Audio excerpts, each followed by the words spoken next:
So God sets apart the seventh day, makes it holy. And I just want to show you real quickly a picture of the pattern of creation.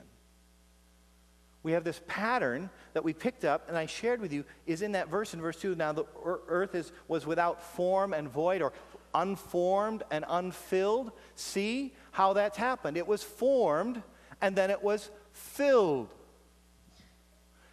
But days 1, 2, and 3 are the forming. He forms light in day 1. Day 4, he then fills this light with sun, moon, and stars.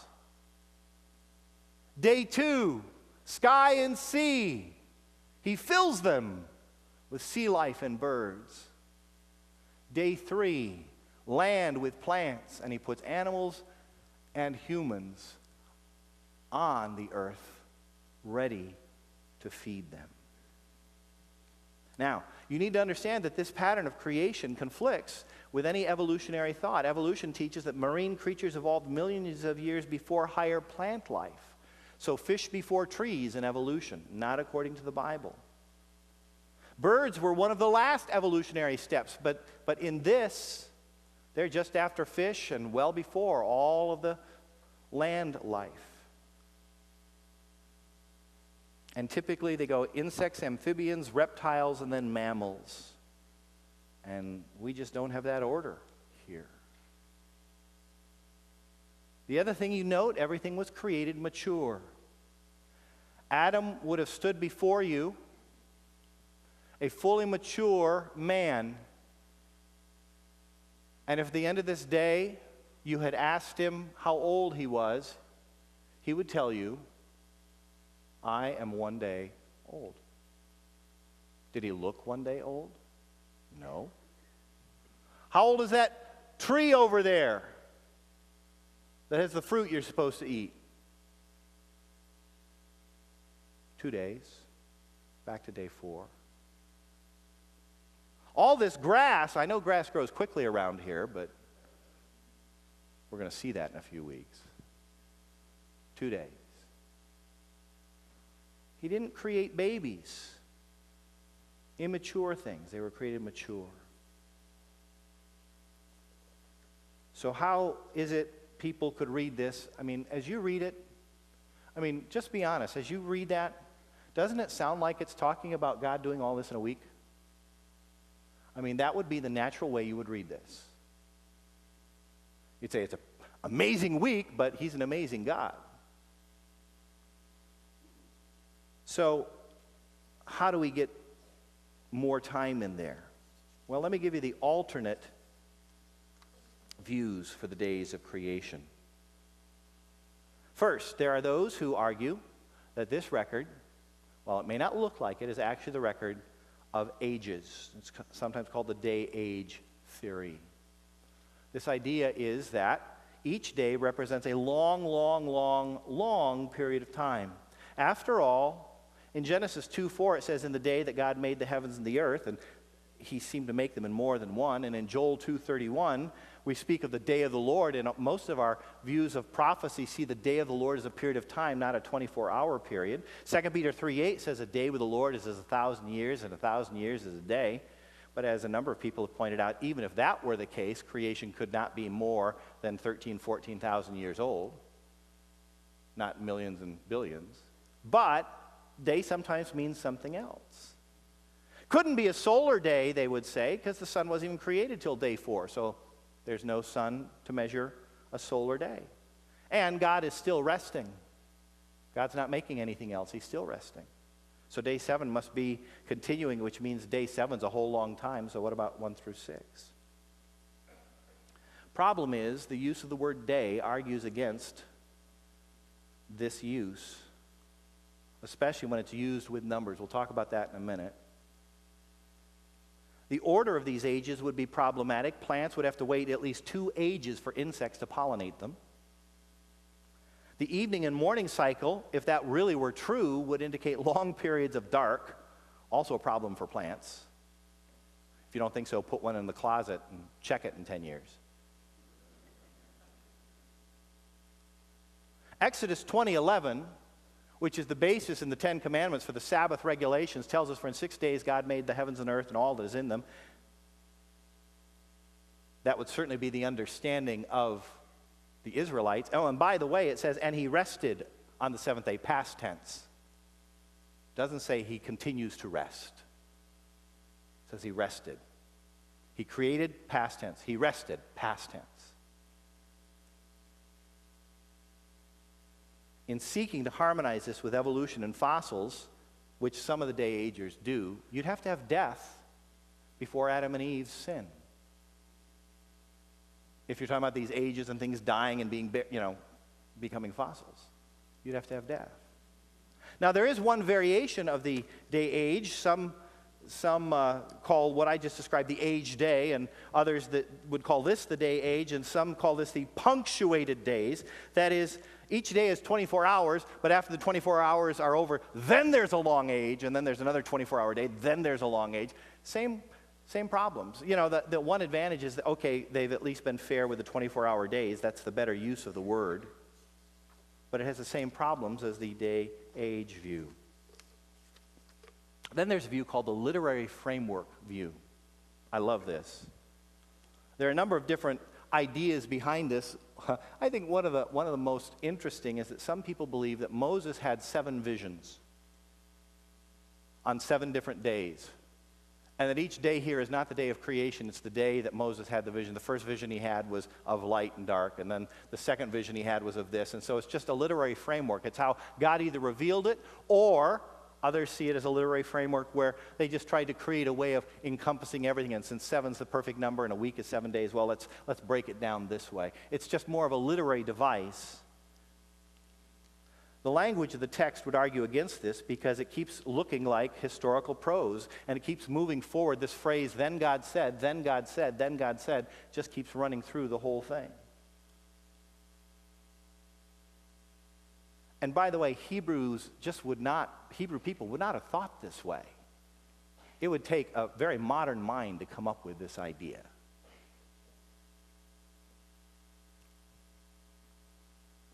One of my favorite commentators on this passage, who has done a great job of refuting all the other views, unfortunately still holds a wrong one himself.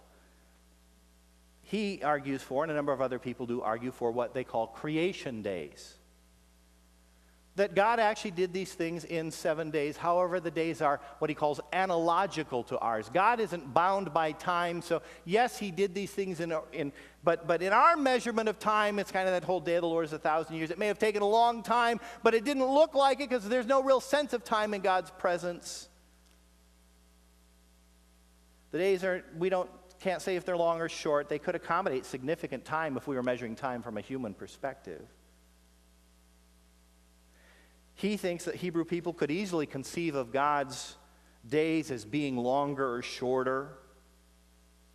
He says they wouldn't have thought about that at all, and he also argues the 7th day is continuing. But I would suggest that just as Hebrew readers wouldn't have thought of geological ages, they didn't know the concept of geology. They wouldn't have thought about it as a myth. They wouldn't have thought about it as a literary device or metaphorical.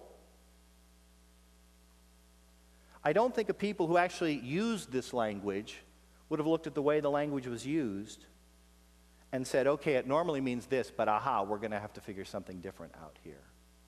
Remember, the Hebrew people wouldn't have had any trouble at all thinking God made this a few thousand years before us.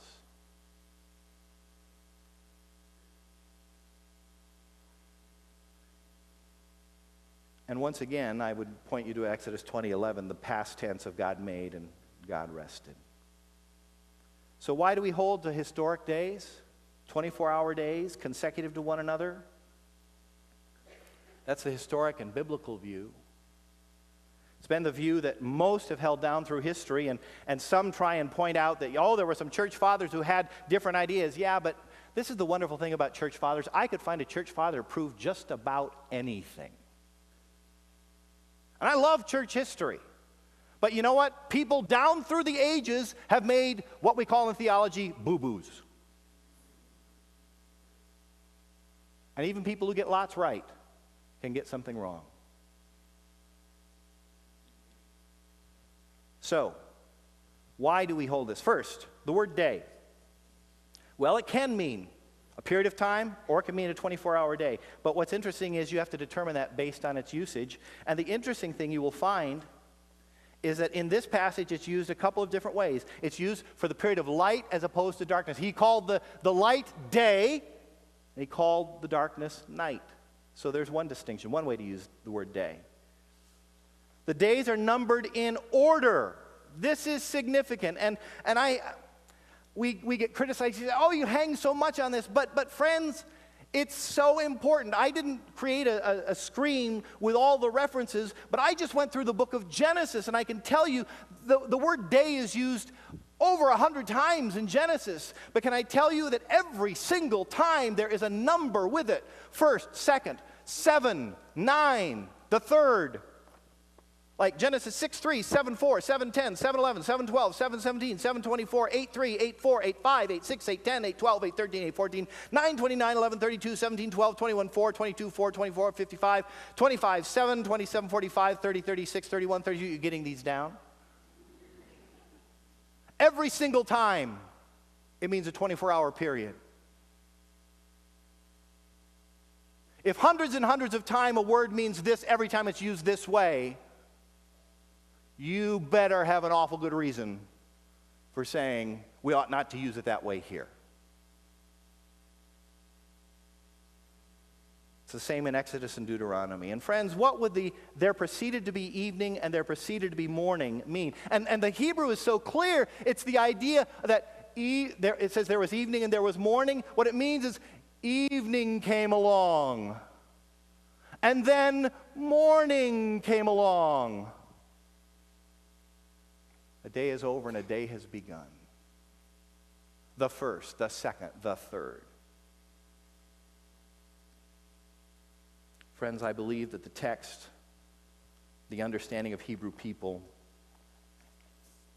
and the testimony of the rest of the scriptures make this something you have to make a decision to deny. Now, we got a lot more to say, and we'll say it next week, but let me just give you three applications I draw out of this. First, isn't it amazing the lengths that people will go to deny God? We've considered some of the problems of evolution, and even people who don't believe the record of creation as we find it and we believe it, see it as a theory, as one book says, as a theory in crisis. And yet people will over and over again say, I would rather believe that than have to believe that there is a God behind it all. It is the natural bent of man to not want to retain God in his knowledge. Romans 1 tells us that. But you know, what really is interesting to me and is a concern to me is that even among believers, there are times when God says something that seems to be pretty clear, but it makes us uncomfortable or it doesn't fit with what our society would tell us life is about. And so we want to find some way to make God say something else. And here I'm not just talking about creation. I'm talking about that area of your life or mine where God's word is so clear, I need to obey him in this, he says. But that's so out of touch with the way everyone else thinks and how I feel, and I've got to find a way to make this say something else.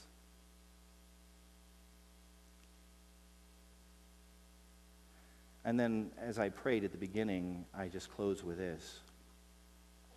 God's record could have been as clear as he could have had divinely inspired footnotes that said every day was a 24-hour day, and this is what I'm referring to. He could have had a scientific version of this if he had wanted to. It wouldn't change a thing if we do not have faith in the God who gives the record. We have to start with faith in the God who gives the record. And if you have faith in a God who can speak a universe into existence, then there isn't a single detail here that should be too hard to take. Let's pray.